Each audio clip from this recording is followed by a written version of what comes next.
Hey, can you just give me your name and your credentials? Sure. Sure. Looking at you? Yeah. My name is Don Goble, D-O-N-G-O-B-L-E. I am the multimedia instructor at Ladue High School in St. Louis, Missouri. Okay, so how often do you get to come to rural Missouri and do your thing? Because it seems like it's probably not that often. So I've traveled the world doing presentations, and I've never been to rural Missouri. This is my first trip coming out this way. So how does GoShareMO and what you do coincide? It just seems like a natural order to have you as be a big part of GoShareMO. How did you fall into that? So I'll tell you what is amazing about GoShareMO is that they are all educators in schools who are using Apple devices, no matter what the device is. And that's what I use, that's what my students use, that's what I believe in, that's what I know is the best tool in my humble opinion. And so it's rare actually to get to speak to only Apple device users and educators, so that I feel and felt like I could really relate to every story I was going to tell, because it was created on an Apple device. It was going to make sense to them, I hoped, and make it tangible for them to be able to replicate it themselves, so that it was a really cool audience to be able to address. So you're hands-on in the classroom, you're actually using this technology, you're seeing its result with students. What would your advice be to school districts elsewhere in the state that aren't necessarily part of GoShareMO yet, as far as taking the plunge into bringing more technology into the classroom? Right. So I mentioned in my keynote that visual and media literacy is as important as any of our literacies: reading, writing, math, science. And so we have to embrace that. And the way that I found in the last 13 years, students have really become media literate, is to create their own media. And it doesn't matter the device, and it doesn't matter the practice or the project. It's the fact of creation. And so to jump in and just create content, find one lesson that you've done the same way your entire career and turn it into a video, or turn it into a social media project, or I've had teachers find their most boring lesson or unit that they have to cover, and they're like, let's find a way to make it, let's jazz it up by doing some videos for it. And they found it to be, obviously, it's much more fun, and they get through the content still. So, allowing kids to use their phones. If you have the devices, use them.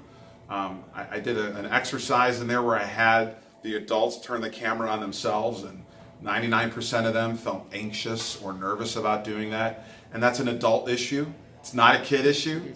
The kids love to be on it, so we have to let our guard down and understand that the kids want this, and they will do it. They will perform. We don't have to be the expert in learning how to do it. There's tons of tutorials out there to help us along the way.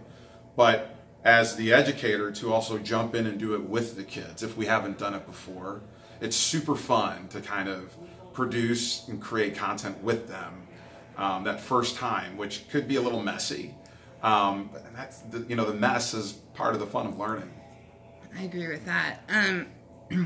So as an educator, seeing kind of on the back end of it, what is the biggest difference you notice between pre-multimedia and post-multimedia, as far as how they're absorbing the material?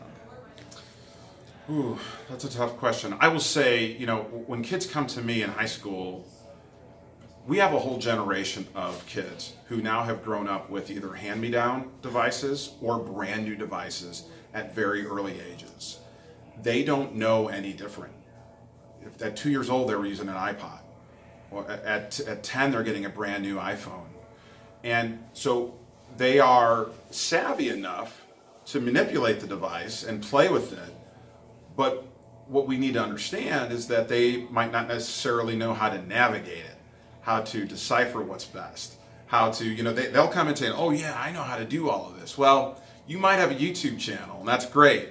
But let's find some more direct, educational, methods, that this will actually work for us in our learning. And so, you know, kids are very adept at understanding the tool, navigating, manipulating it, but they don't know like how to decipher the best way to use things. And I think that's an opportunity for us as educators then to take that device and just kind of say, the content is in the device, and that's fine. We'll consume that. We can still consume with the textbook, but I'm going to have you create with this. We're going to find ways to create, whether we're drawing, whether we're video, whether we're creating websites or infographics. We're going to create. And we're going to find ways to create with this, and then we're going to share it. Like, we're going to publish it. We're going to share it. You give a great gift to a child when you allow them to publish something, and they feel such great ownership. So I think that's really kind of where we need to be with all of these devices, is that the device is the device. It's like, what's the content is king. What can we create with it?